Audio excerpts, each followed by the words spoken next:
The NDSU women's basketball team making the trip to the Twin Cities today for their next Summit League battle. The Bison facing off with St. Thomas. This is the first meeting for these teams as conference foes. We're tied at 6, but here come the Bison. Heaven Hamling kicks this one out to Olivia Skeebel behind the arc, who drains the long-range shot. The Bison lead 9-6. They're going to add to it too. Hamling measuring up the defense, and she pulls the trigger. Another long shot, giving the Bison a 6-point lead.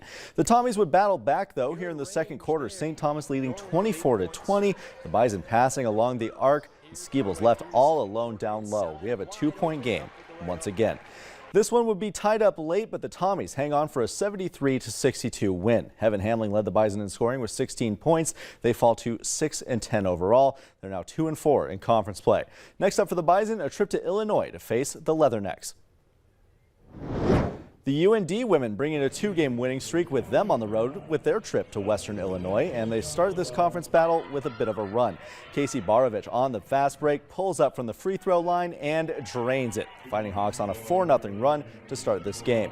We're tied up at 22 here in the second quarter, but UND regains their lead. Melissa Leet fights to get under the basket. She lays in the go-ahead points. It is 24-22. The shootout continues now. The Leathernecks up by 3, but not for very long. The long pass all the way across the court finds Jolene Danninger behind the arc. She hits nothing but net from there. They're tied up once again, this time at 27.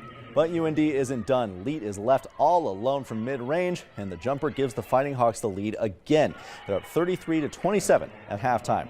North Dakota with a big win on the road tonight, defeating the Leathernecks 76-65. Barovich had a monster night, dropping 33 points to lead the Fighting Hawks in scoring. The UND women are now 9-8 overall and 3-3 in Summit League action. Meanwhile, up at Grand Forks, the UND men falling in a 73-68 effort to Western Illinois. There's going to be a North Dakota hockey player representing the U.S. in this year's Olympics. Jake Sanderson has been named to the USA Hockey roster. Sanderson, who is an alternate captain with UND now, has 22 points so far this season. He's also represented his country in the World Junior Championships before. He's the 30th player in the history of UND hockey to compete in the Olympics and the 15th to represent the U.S. Sanderson's set to play in the 2 remaining UND series in January before he competes in the Olympic Games. Olympics right around the corner. They're coming up soon. And you can watch them right here on NBC and KVLY. That was good, right? That was great. Very natural. I'm trying to get the totally not contrived at all. Not Thanks, at Devin. all. Please watch the Olympics here. And after the break, Hutch is back in. Let us know the latest on the forecast. That's snow on the way already, hitting some people across North Dakota. That's next.